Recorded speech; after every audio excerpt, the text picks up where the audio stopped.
Hello, guys. If you want your space to carry that premium hotel fragrance consistently, setting up and installing the Hotel Collection Penthouse Scent Diffuser the right way is essential.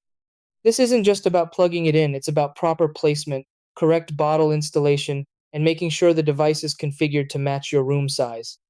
Because this model is designed for stronger and wider scent coverage, even small setup mistakes can affect how evenly the fragrance spreads. Some people install it and feel like the scent is too light or inconsistent, when in reality, it just needs the right positioning and settings. Once everything is dialed in correctly, it delivers a smooth, continuous scent experience without constant adjustments. In this video, I'll walk you through exactly how to set up and install your Penthouse diffuser step by step. Try these.